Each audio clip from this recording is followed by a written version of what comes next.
नमस्कार दोस्तों, स्वागत है आप सभी का परीक्षा अन्वेषण में। और साथियों, हम शुरू करेंगे इस कोर्स को आज इस इंट्रो वीडियो से। तो इंट्रो वीडियो में मैं लेकर आया हूँ आपके लिए सबसे ज़रूरी और सबसे आवश्यक उत्तर प्रदेश लेखपाल भर्ती परीक्षा का सिलेबस।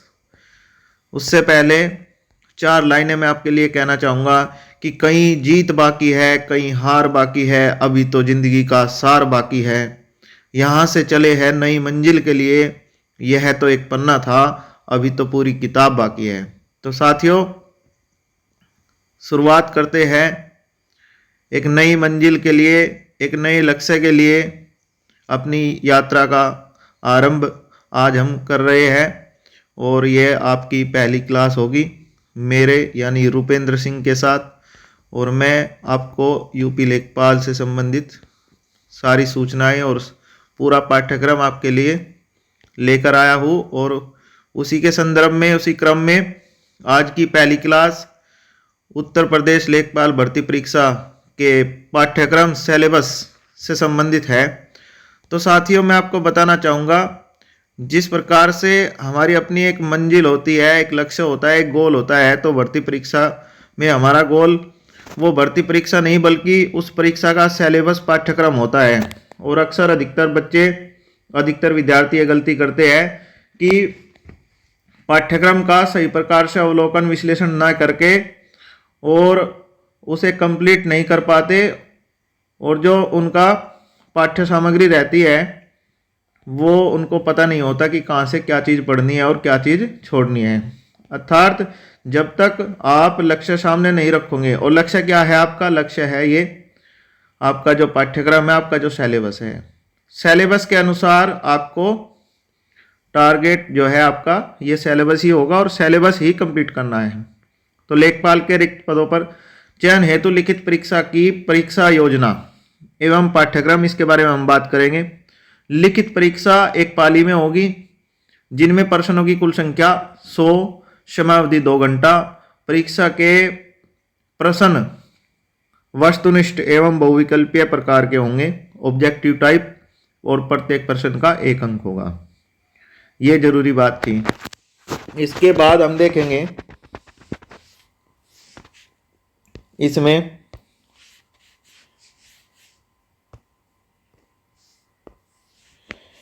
परीक्षा योजना। तो परीक्षा योजना में साथियों आपके विषय 4 है।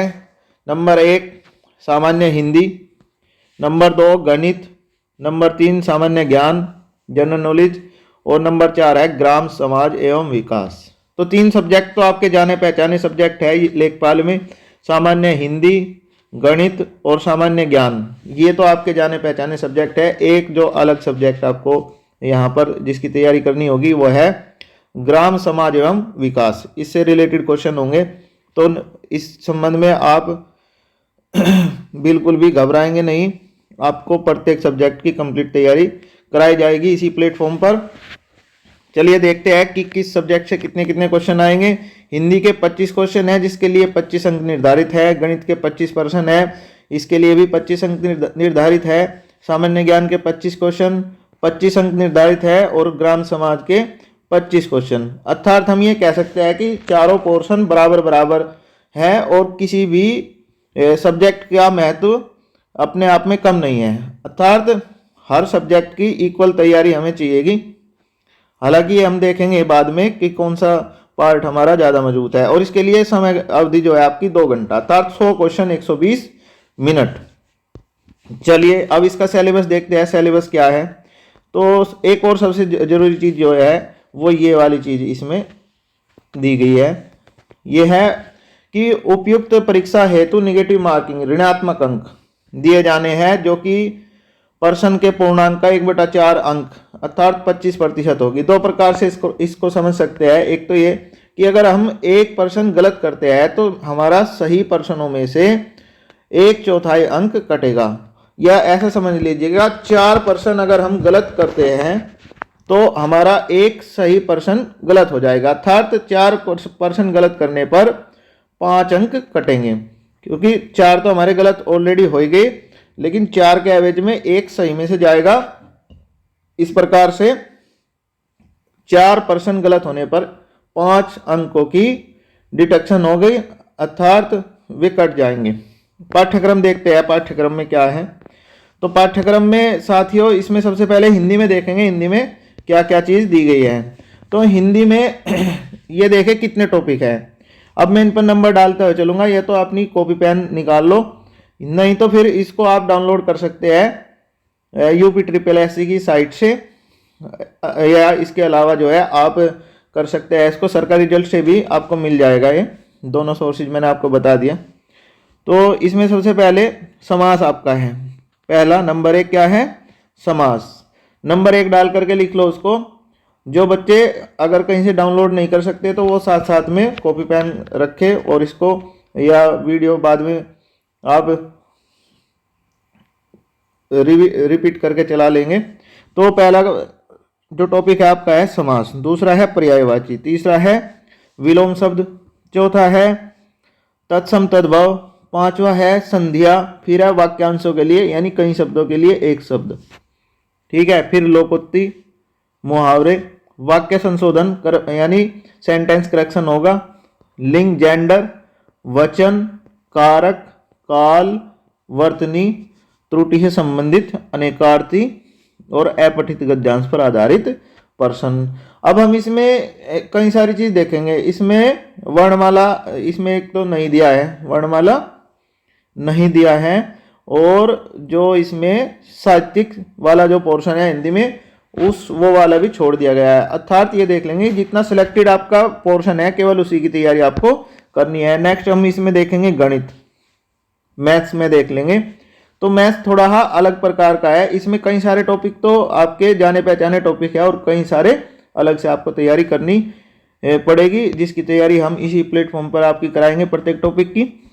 तो सबसे पहले देखेंगे संख्या पद्धति, प्रतिशतता और लाभ हानि। तीनों तो पारंपरिक है, इसमें कोई ज़्यादा घबराने वाली बात नहीं है, लेकिन जो नेक्स्ट इसके टॉपिक है वे थोड़े से अलग होंगे। ये सारे के सारे टॉपिक है तो 10th बेस पर ही, लेकिन काफ़ी समय से बच्चे कंपटीशन में जो आते हैं वे इनकी प्रैक्टिस नहीं करते और सब चीज़ों में ये चीज़ नहीं आती, ये सारे टॉपिक। तो इसमें देख लेंगे अलग क्या चीज़ है। एक है इसमें संख्या आंकड़ों का वर्गीकरण, नंबर 1। दूसरा है बारंबारता, नंबर 3 है बारंबारता बंटन, और फिर है सारणी संचय बारंबारता, आंकड़ों का निरूपण, दंड चार्ट, पाई चार्ट, आयत चित्र, बारंबारता बहुभुज, केंद्रीय माप, समांतर माध्य और माध्यिका एवं बहुलक। अर्थात ये सब जो 10th लेवल के हैं इसमें ज़्यादा कोई घबराने वाली बात नहीं, सभी लोगों ने पहले कहीं ना कहीं पढ़े जरूर है और इनको बड़े अच्छे तरीके से इनकी प्रैक्टिस कराई जाएगी और एक एक चीज़ आपकी क्लियर कराई जाएगी। ये आपका मैथ का सिलेबस था। मैथ का सिलेबस जो परंपरागत सिलेबस है उससे थोड़ा हट करके है, ये बात अपने माइंड में आप लोग रख लेंगे। नेक्स्ट देखते हैं, नेक्स्ट आ गया आपका इसमें मैथ के अंदर ही ये तो क्या था, अंकगणित से संबंधित था, बीजगणित का थोड़ा पोर्शन है। तो बीजगणित में क्या है, बीजगणित ये होगा आपका एलजेब्रा। एलजेब्रा में ले से मैं से होगा, एचसीएफ एलसीएम, एलसीएम एचसीएफ, फिर समीकरण है युगपत समीकरण, द्विघात समीकरण, गुणनखंड और क्षेत्रफल प्रमेय। फिर रेखागणित में कुछ इसमें दिया है। रेखागणित में क्या है, त्रिभुज संबंधी पाइथागोरस प्रमेय। पाइथागोरस प्रमेय का आप सबको पता है, त्रिभुज, आयत, वर्ग, समलंब, समांतर चतुर्भुज और समचतुर्भुज के परिमाप, क्षेत्रफल, वर्त की परिधि, क्षेत्रफल, ये सब मेंसुरेशन है। रेखागणित में क्या है, ये केवल आपकी मेंसुरेशन दी गई है, मेंसुरेशन वाला पोर्शन ही लगभग इसमें कंप्लीट है। बीजगणित का थोड़ा सा अलग सा है, लैसे में से इसके अलजेब्रा के युगपत समीकरण, द्विघात समीकरण आप सबको पता है, गुणनखंड करने, क्षेत्रफल प्रमेय, और इन सब टॉपिक को बड़े बारीकी से आप लोगों को बताया जाएगा। नेक्स्ट है सामान्य ज्ञान। अब सामान्य ज्ञान में देख लेंगे कि सामान्य ज्ञान में क्या चीजें इसमें दी गई है। तो सामान्य ज्ञान में आपका है, सबसे पहले देख लीजिएगा इसमें कि सामान्य विज्ञान सबसे पहला क्या है, जनरल साइंस है, सामान्य विज्ञान जनरल साइंस। फिर है राष्ट्रीय एवं अंतर्राष्ट्रीय महत्व की समसामयिक घटनाएं जो करंट अफेयर्स है, नेशनल और इंटरनेशनल। फिर है भारत का इतिहास और भारत के इतिहास में क्या है, भारत के राष्ट्रीय आंदोलन यानी आधुनिक जो मॉडर्न हिस्ट्री है वहां से ज्यादा आएगा। भारतीय राज्य व्यवस्था पॉलिटी होगी, अर्थव्यवस्था इकोनॉमिक्स हो गया, आपका भूगोल जियोग्राफी, और जनसंख्या यानी पॉपुलेशन से क्वेश्चन आते हैं। सामान्य विज्ञान के प्रश्न, जनरल साइंस के दैनिक अनुभव एवं प्रेक्षण से संबंधित विषयों सहित विज्ञान के सामान्य प्रबोध पर जानकारी होगी, यानी जो जनरल यूज जिसमें होता है, यानी हम ये समझ सकते हैं कि फिजिक्स केमिस्ट्री का ज़्यादा रोल रहने वाला है, ठीक है ना।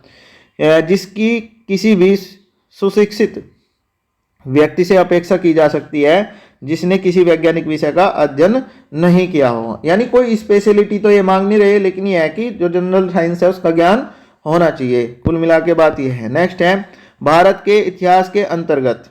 भारत के इतिहास के अंतर्गत क्या क्या है, आर्थिक, सामाजिक, सांस्कृतिक और राजनीतिक पक्षों की व्यापक जानकारी पर ध्यान देना होगा। मान लो हमने क्या है कि मौर्य काल पढ़ा, तो मौर्य काल में हमें आर्थिक, सामाजिक, सांस्कृतिक और राजनीतिक पक्षों की जानकारी होनी चाहिए। इसी प्रकार से कई सारे भारतीय इतिहास में कालखंड हुए, हर कालखंड में इन सब पहलुओं का ज्ञान हमें होना चाहिए और आपकी तैयारी इन्हीं बिंदुओं पर कराई जाएगी।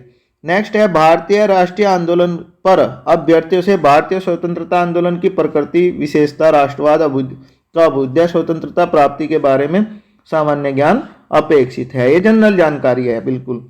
स्वतंत्रता संग्राम और भारत की जो स्वतंत्रता प्राप्ति हुई उसके संबंध में किसका क्या रोल रहा, उसकी किस प्रकार के विचारधारा के आंदोलन हुए, उन सब के बारे में। नेक्स्ट है भारतीय राज्य व्यवस्था तथा अर्थव्यवस्था के अंतर्गत भारतीय राज्य व्यवस्था, भारतीय संविधान, भारत की अर्थव्यवस्था, नियोजन के व्यापक लक्षणों की जानकारी पर प्रश्न होंगे। नियोजन का मतलब यह पंचवर्षीय योजना होगी, अर्थव्यवस्था यानी इकोनॉमिक्स हो गया यहाँ की, और भारतीय संविधान यानी इंडियन पॉलिटी। नेक्स्ट है भूगोल। भूगोल तथा जनसंख्या में केवल विषयों की जानकारी की परख होगी। भारत के भूगोल जैसे भौतिक, पारिस्थितिकी, आर्थिक, सामाजिक, जनांकीय पक्षों पर विशेष बल दिया जाएगा। अभ्यर्थियों से उपरोक्त की सामान्य जानकारी अभिज्ञ विशेषता उत्तर प्रदेश के परिप्रेक्ष्य में अपेक्षित है, यानी उत्तर प्रदेश की जो जनरल नॉलेज है उसका भी, यानी यहाँ का इतिहास, भूगोल, जियोग्राफिकल और हिस्टोरिकल कंडीशन क्या है उस, इसके अलावा जो कंप्यूटर के बेसिक कंप्यूटर के क्वेश्चन होंगे वे भी आएंगे। इस प्रकार से 25 क्वेश्चन मान के चलो कि 25 में से 2-3 क्वेश्चन तो कंप्यूटर के रहेंगे, तो हम समझ सकते हैं कि 25 क्वेश्चन जो जीएस के है वे किस प्रकार की प्रकृति और किस प्रकार से रखे जाएंगे। नेक्स्ट है जो सबसे इंपॉर्टेंट, नेक्स्ट ये है ग्राम समाज एवं विकास। तो ग्राम समाज एवं विकास में ग्राम्य विकास के संदर्भ में भारतीय ग्राम विकास की अवधारणा कहाँ से बनी उसके बारे में है। फिर है ग्राम विकास का जो कार्यक्रम है, किस प्रकार आज़ादी के बाद में ग्राम विकास के कार्यक्रम भारत में चलाए गए, ग्राम विकास की योजनाएं एवं प्रबंधन किसके द्वारा की जाती है, और ग्राम विकास शोध प्रणालियाँ क्या है, ग्रामीण स्वास्थ्य योजनाएं, ग्रामीण सामाजिक विकास, फिर है ग्राम्य विकास, भूमि सुधार से संबंधित, और त्रिस्तरीय पंचायती राज व्यवस्था, केंद्र राज्य की ग्राम्य विकास से संबंधित योजनाएं। अर्थात ग्राम विकास से संबंधित जितनी योजनाएं, पंचायती राज इसमें आ जाएगा, और सामाजिक ग्राम विकास और भूमि सुधार से संबंधित जो क्वेश्चन होंगे। इसके अलावा जो स्वास्थ्य योजनाएं हैं ग्रामीण स्तर पर उनसे संबंधित होंगे, और जो ग्राम विकास कार्यक्रम भारत सरकार अथवा प्रदेश सरकार द्वारा चलाए जा रहे हैं उसके संबंध में प्रश्न होंगे। इस प्रकार भूमि का मैं आपको बता दिया कि नापतोल से संबंधित क्वेश्चन 20 में होंगे। तो ये सारा आपका सिलेबस था, और सिलेबस की जानकारी जितनी ज़्यादा करोगे, तो सिलेबस को जानना मतलब क्या है, सिलेबस ही तो आपका गोल है। सिलेबस को जानोगे तो अपनी परीक्षा को जानोगे, उसके बारे में इतनी अच्छी से आप तैयारी कर सकोगे। लेकिन बच्चे यहीं सबसे पहले पायदान पर ही मिसगाइड हो जाते हैं। जैसे ही भर्ती आई यूपी लेखपाल की और सब्जेक्ट देखे, सामान्य हिंदी, गणित, सामान्य विज्ञान और ग्राम समाज एवं विकास, तो कहीं से भी बुक उठाएंगे, कुछ भी पढ़ते रहेंगे, लास्ट में ये बोलेंगे कि सर ये हमें इससे हमने बहुत पढ़ाई की, इतना घंटा पढ़ाई की, लेकिन मिला कुछ नहीं। तो उस सबका ये कारण है कि बच्चे सुव्यवस्थित तरीके से, सुनियोजित तरीके से अपने सिलेबस का अध्ययन नहीं करते, और बिना सिलेबस के अध्ययन ऐसा होगा जैसे अंधेरे में तीर चलाना। अंधेरे में तीर चलाना अर्थात अपना निशाना, अपना लक्ष्य जो है उसको पता ही नहीं है, तो चलिए साथियों, आज की ये आपकी इंट्रो क्लास थी। इसमें मैंने बताया आपको कि यूपी लेखपाल का सिलेबस क्या होने वाला है, इसके बारे में हमने चर्चा की। और जितने पॉइंट मैंने आपको बताई है तो आप वीडियो चला करके दोबारा अपने नोट कर लेंगे, या फिर सरकारी रिजल्ट से या फिर यूपी ट्रिपल एससी की मेन साइट से इसका सिलेबस निकाल करके जरूर अपने अध्ययन कक्ष में या आपका स्टडी रूम या आपका स्टडी प्लेस जो भी होगा उसके सामने इसको एक टारगेट के रूप में लगा लेंगे। जो भी टॉपिक हमारा कंप्लीट होता रहेगा उस पर टिक करते रहेंगे और बार बार उसको रिमाइंड करेंगे। तो थैंक यू वेरी मच आज के सेशन में जुड़ने के लिए।